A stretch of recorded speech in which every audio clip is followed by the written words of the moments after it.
Welcome. My name is Eric, and I am the Profit Architect. And today I found something actually really good that I want to share with you. And there's a lot of ways to interpret it. Yeah, I will explain what the video is in a minute and sort of give you some background, but it's very rare that you find something this good with this kind of good information that can actually benefit you right now, regardless of what business you're in. And I really want to share that with you.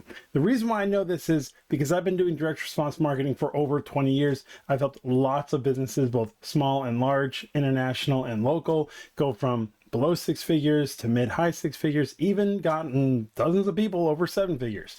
And that is through growing your profit, optimizing your funnels, and generally just being better at marketing than your average shoe or whatever local person's been out. So I've seen a lot. I've also been in businesses and managed accounts that spend thousands, tens of thousands, hundreds of thousands per month, and all the way down to like $10 a day. So there's a strong understanding of what works and what doesn't work. Now, what separates everything else you might see online from this is rooted in experience. And while he's talking about a particular thing, in this case, he's talking about print on demand. And at first I was just going to brush it off until I started watching the video and I realized how much of what he talks about connects with ad creation and your business. And that should be obvious because good marketing is the same across the board. It's not restricted to one type. For example, if you have an e-commerce store, if I have a coaching business, and if I have like a local barbershop, marketing strategies that work for one can work for the others. And as a matter of fact, there's a lot to understand about how if you can actually properly apply good marketing from a different business into your business, you can have some major breakthroughs. The ones I usually like to talk about are the drive up tellers. So drive up tellers, then you have drive up ATMs, and you have drive up pharmacies, and then you have drive up food. Like all of this stems from one idea. So there's a lot of ways, and I can go into it more in another video, but there's lots of industries that when you pick the right things from each other, you can actually expand on your own marketing and do a lot better. So I'm about to switch over to this video. We're gonna jump through it, sort of hit the key points. I still recommend you check it out. I'll see if I can get the link to his full video below, and go show him some love and watch the whole thing if you want. But I'm just gonna sort of hit on the key points that he discusses instead of doing his whole video. And this is sort of like a reaction video, but I want to, at each point, I'm gonna sort of take it out of the print on demand and how it actually applies to you and your business and your ads. So let's go ahead and pull that up. Also, I hope you like the nifty everything, whatever this is. I don't know how I feel about it. Figure that out later. Okay, so let's start here. Designs. In fact, it's so bad, it has most buyers questioning your entire catalog of designs. Here, I'll show you an example first. See if you can spot the problem between the good design and the bad design. The problem here is the use of uppercase script fonts. Have you ever tried reading a sign in all uppercase script font driving down the highway? Yeah. Neither is anyone else, and that's because it's a giant no-no in the world of design. It honestly looks like a foreign language. If you want to use script fonts in your design, make sure that they are lowercase. 9 times out of 10, bold, uppercase display fonts are the ones to use. Now, what I want to emphasize here is I see this a lot, both on sales pages, in emails, and even in ads. For the love of God, do not use script, okay? Most people can't understand it. There's a whole generation of people growing up who don't even know how to write it. So if you put it because you think it's neat or it's fancy or looks professional or whatever the reason is that you want to use a script font, don't. Use something legible. The goal of your ad, your sales page, your email is for it to get read, not for it to look pretty. It's very important that you understand this. Now have a look at this design versus this design.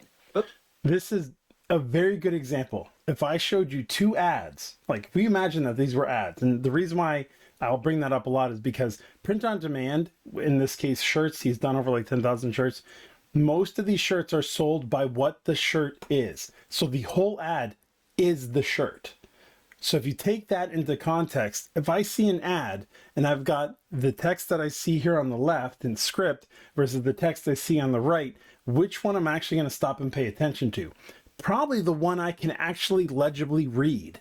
And that's the way it is for most of your audience. So I want you to keep that in mind. For the love of God, stop using it. I know it looks neat, and I'll get into more of this later, but when it comes to your ads, they need to be legible. If your ad's too messy, or if the words are covered up, or you're trying to be fancy, nobody knows what you're seeing. They're just going to keep going. Same thing with your sales page. If you have a big section, a big headline that you're going to have in script because you think it looks cool, don't do it.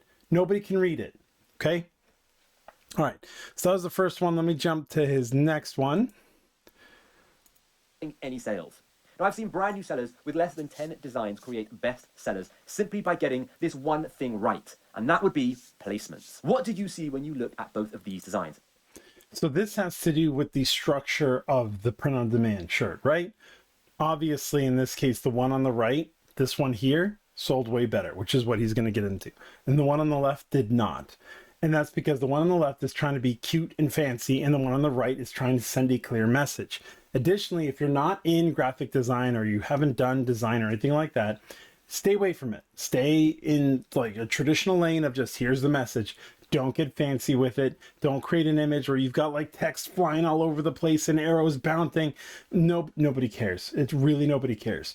If you have a smidgen of an idea of graphic design, follow the golden ratio, which is what this follows, right? Everything's sort of within that, whatever it's called, the conch shell form.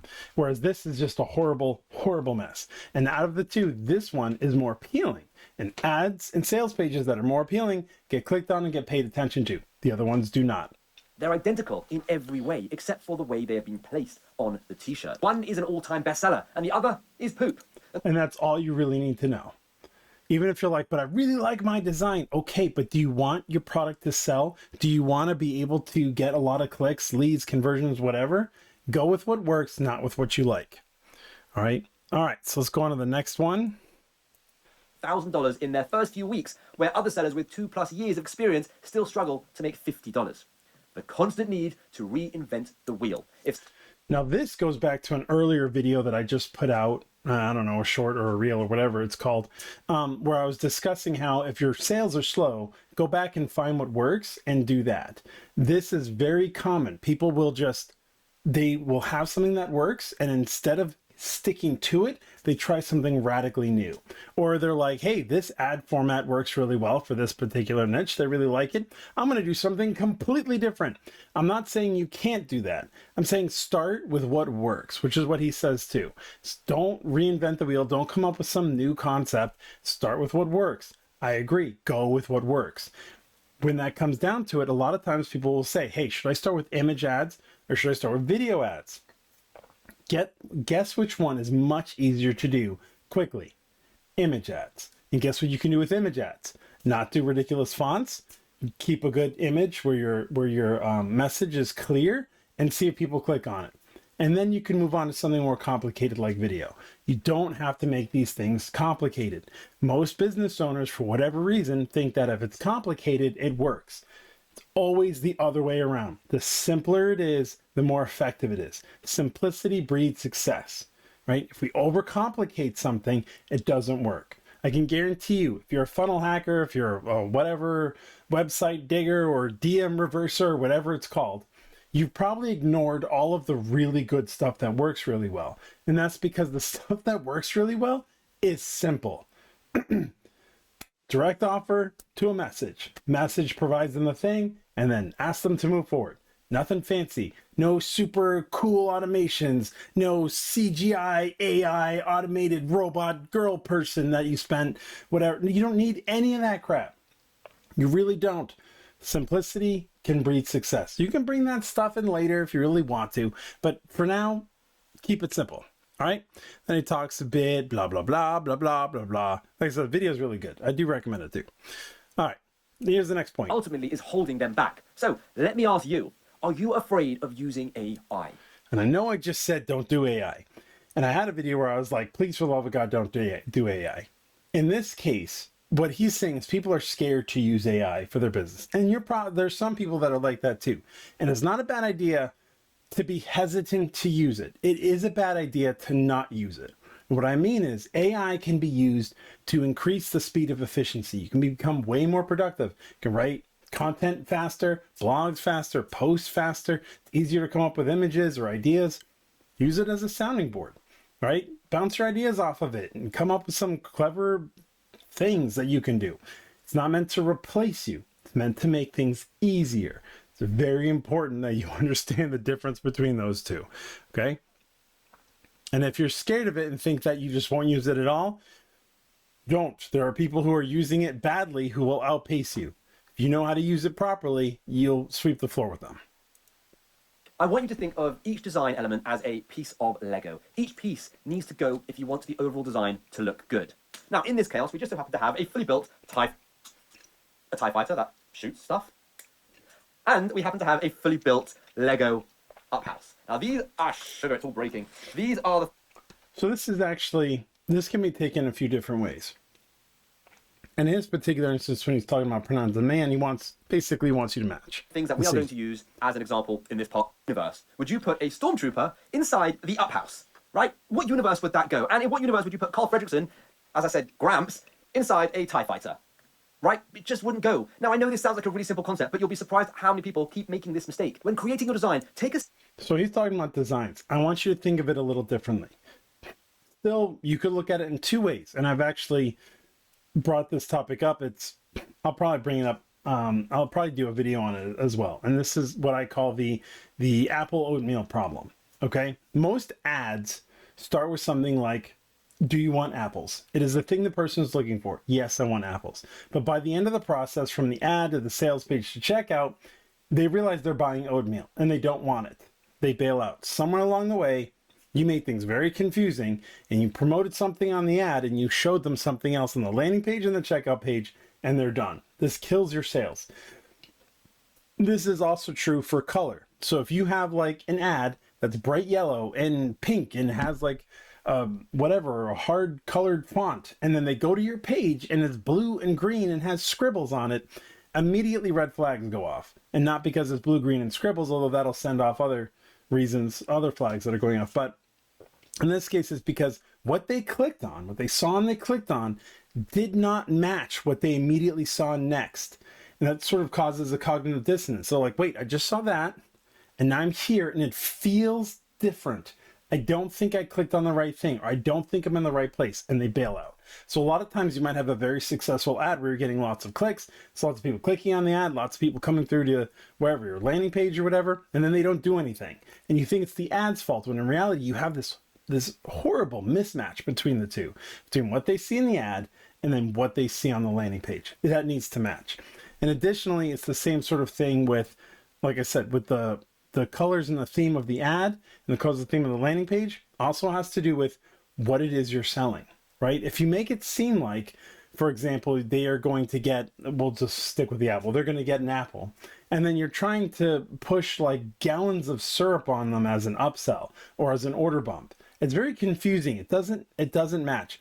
You'd be surprised the number of times I see this, though. It's like if you went to a drive-through, say you went to whatever fast food place you went at, and instead of saying, would you like fries with that, they'd say, would you like a pair of branded socks with that? I know it seems silly, but I can guarantee you've done something similar where you're like, hey, I have this thing, I can just stick it on there. Like, it's a McDonald's socks. They like to buy McDonald's. Why would they not want them? Sure, there'll be some small portion of the audience that buys them, but why would you do that? You want to make sure everything is cohesive and makes sense. It should complement itself. It should not be basically Starship Trooper and up. Okay. So that's very important to know. Okay. So the next one is, let's see, this actually isn't too bad, this next one. And it is particular. That view and have a look at your design and decide, does this all go? You need to treat your design as a singular theme. If you're designing a happy, fun design, don't chuck in a dark, grungy font. Now, here's another example for you. Two identical sayings with two different fonts, and those fonts result in two vastly different... And in this case, imagine the ad is the one on your left and your landing page is the one on the right. It's very concerning for people, okay? All right, so now let's move on to the next topic. ...it to get sales. Now, I might sound like a broken record by now, as I've mentioned this on my channel quite a few times. Oh, I went so high pitch there. But I still see so many people making this mistake, which means I either haven't reached enough people or I'm being totally ignored. Both are okay, by the way. All you need to do is think about it like this. Every new font you add after 2, you halve your chances of making the design a bestseller. So what he's saying is on his design, he recommends no more than 2 fonts. This goes back to the simplicity thing that I was saying before. If there's one thing graphic designers hate, it's me. And the reason for it is I restrict the number of colors and I restrict the number of fonts massively. The pages I've seen that sell really well are usually white background with black text and maybe 2 fonts. One for the headline, subheadline, one for the body text. And that's it. And that has done extraordinarily well. And he gets into a little bit more too, but I would highly recommend you do not choose more than 2 fonts. That's it. You just pick 2. Headline, one for the headline and subheads, and maybe your buy button, and another one for all of your text. Do not add any more fonts. Just don't do it. It just looks bad. Let alone sell at all. So you start with 1 or 2 fonts. So far, you've got a 100% chance of making sales. That's good news. You then add a 3rd font. Well, let's put it down to a 50% chance of getting sales. A 4th font, let's put it down to a 25% chance of getting sales. Do you see what adding more fonts is doing? Now, I'm not going to pretend that this is an exact science. I don't think it's even possible to actually test this. All I can do is base this information off of tens of thousands of sales and over a decade of experience in this business. For this example, take his decade, add my 2 decades. I've experienced the same thing he has. It's hard to nail it down to concrete data. It's just something we see time and again, over and over and over and over again. It's best to heed the advice. Plus, why the hell do you need so many fonts? Just why? it was also just the most simple way I could probably convince you to not add tons of fonts to your designs. So please, stop doing it. Carl is asking you to. Please stop doing it. Even the Stormtrooper is asking you, stop adding tons of fonts to your designs. Stop. Now, unless you're a professional designer and you understand font theory and you really know what fonts complement each other, I wouldn't attempt trying more than 2. Now, if you do this, but you ignore the next one, your designs are still pretty much doomed. Following on from too many fonts is too many colors. Oftentimes, people add more colors because it makes the design feel more real. Having a single... Now, in design, I can imagine there's a lot of colors. I would highly recommend no more than 3 colors. That's it. And guess what the 3 colors are? One will be your main background color. One's going to be an alternate color for your background, so you can have some inspiration. And your third color is the button color. That's it. No more colors on the page. Don't have gradients. Don't have fancy craziness, sparkles everywhere. 3. That's it. Usually it's black, white, and then the orange buy button color. That's it. You do not need a lot of colors. You just don't. Who are you making this all crazy pretty for? Nobody cares how many colors are on the page except for you. And there's, like he's saying, the more colors you have, the more headaches you cause people. It can be very disturbing. color design is perceived to be bad. I have no idea why. In fact, the all-time best-selling design on Amazon has 1 font, 1 color, and 1 graphic. Surely that says it all. It's actually the same design that I showed earlier. Now, every time you add a new color, you need to make sure it works with the other colors, and it only gets harder and harder the more you add. So, let me ask you, why are you adding unnecessary complications to a potential best-selling design? Keep it to your ad, to your sales page, to your emails. Why? Why? simple. Now, Keep it simple. Simplicity sells. I don't know how else to tell you. This next one's here's how I blew up a design fast using this lesson. After spending thousands and thousands of hours researching and over $100,000 on Facebook ads, testing literally thousands of designs, it became clear to me that the best type of design was humor. Now, humor is difficult because humor's in the eye of the beholder, but the idea of what he's saying is try humor. There's a big difference between the agency that doesn't try any humor and an agency that does. Between, even like if you look at a lot of the, oh, check out how to make your videos viral, a lot of them have humor. It's stupid humor, right? But they're like, oh, do this, it's fun and leaves anticipation, but it's basically stupidity, right? Or humor that's just like, obviously it's something dumb, but you watch it anyway.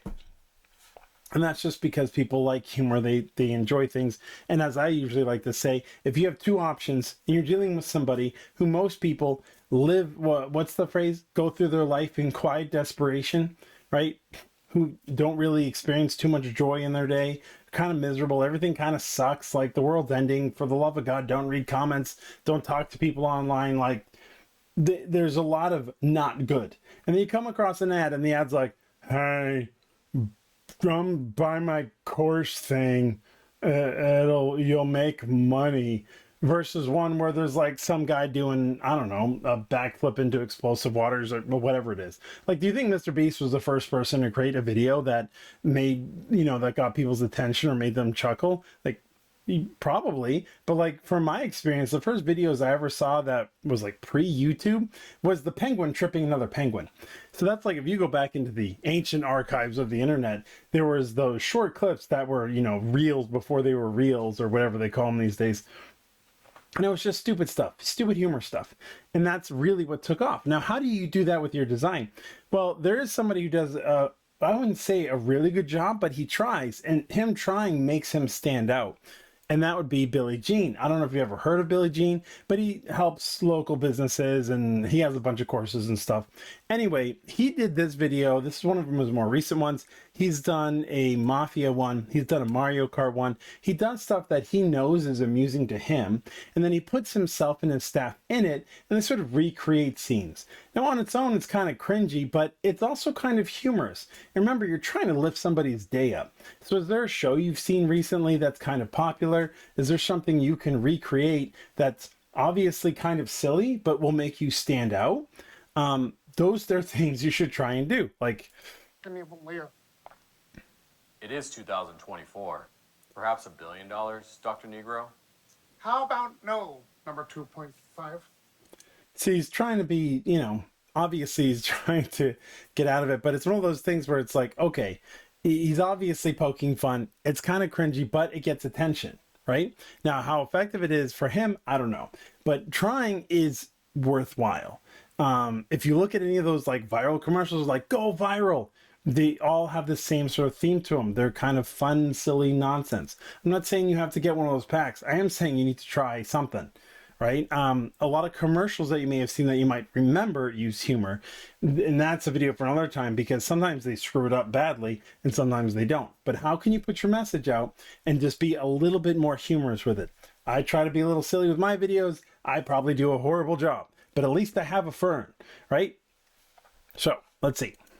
Realize this. I was able to blow up design after design incredibly Now, fast. the It's next my one. biggest win to date. And to bring it home, we're going to use Lego once more to simplify it. Here Singular niche. So he's talking about, we have hey, two different. you can have a lot of designs or just one. Now, this is not the same thing as what you might be thinking where you're like, oh, hey, are you going to tell me that I can only do one ad type or I can only do one product? No, but you want to stick in one niche, right? So if say you're, let's see, say you're,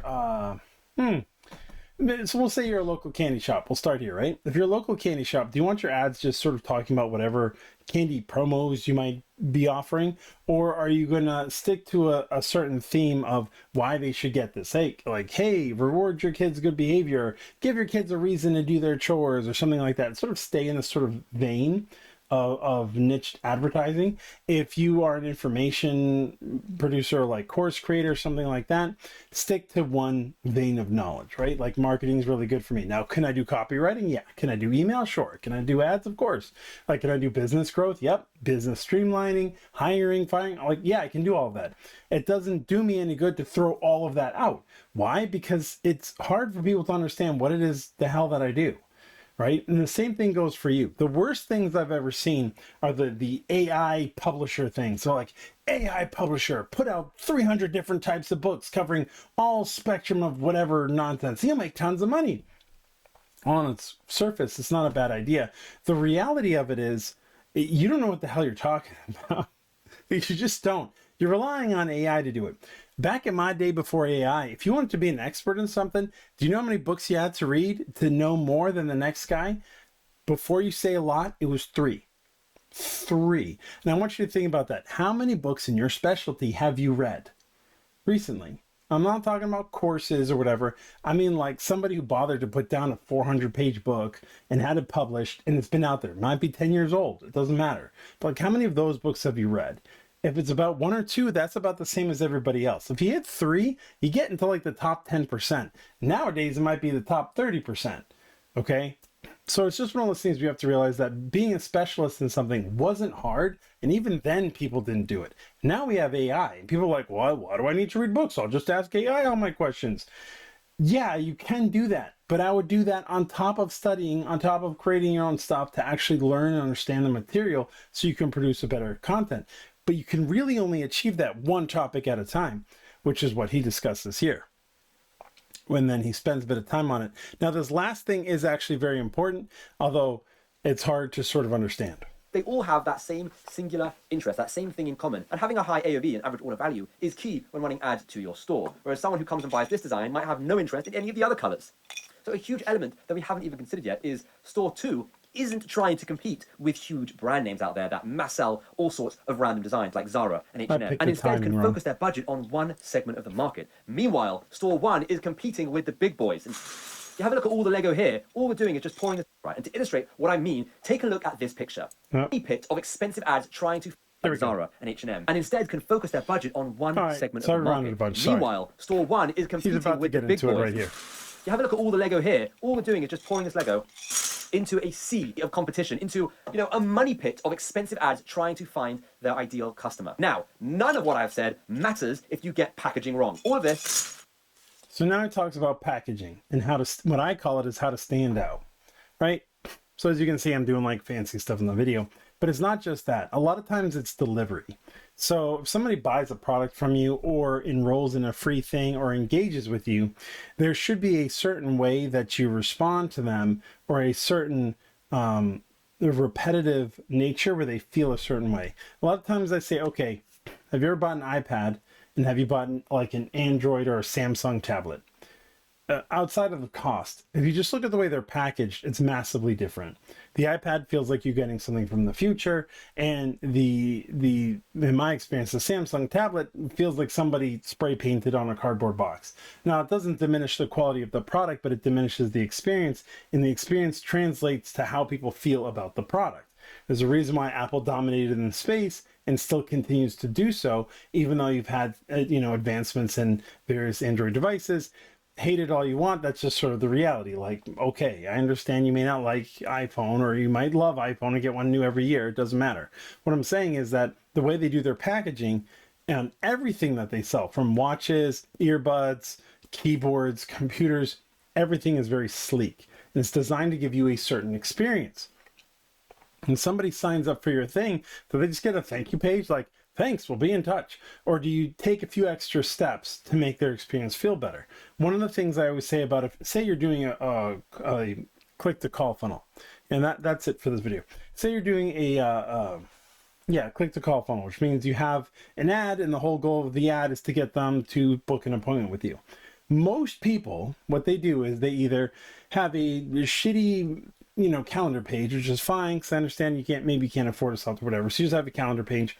But after they book the calendar, it just says like, thanks, check your email for details. Okay, why would you not have a thank you video from you to them, talking about your expertise, how excited you are to help them, and how you can't wait to speak with them?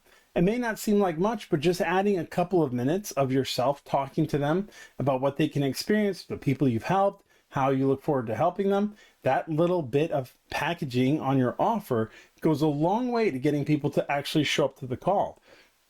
Now, there's more that you need to do, of course, but this translates across the whole thing. Now, at the same time, remember I said simplicity works the best. So you don't need a sleek looking page. It doesn't need to look fancy. You don't have to have swoop ins and swirls. Like usually when people say packaging online, they're like, oh, I got to get the top 10 graphic designers and get all their cool gizmos and swirlies and CSSs and make it look like it's a futuristic, like, please, for the love of God, stop.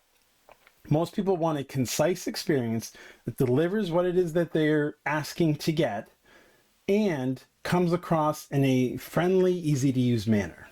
You set up packaging like that and you'll be worlds ahead of most other people. Now, if you want help on any of this, if you need help understanding this, please let me know. Reach out to me, comment, send me an email, whatever it is. Find me on one of my social medias, and I'll be more than happy to help you through this with your business as well. Till next time, I'm Eric, the Profit Architect, who's the CMO that you should have hired, but you can't anymore. And I will speak with you next time. Take care.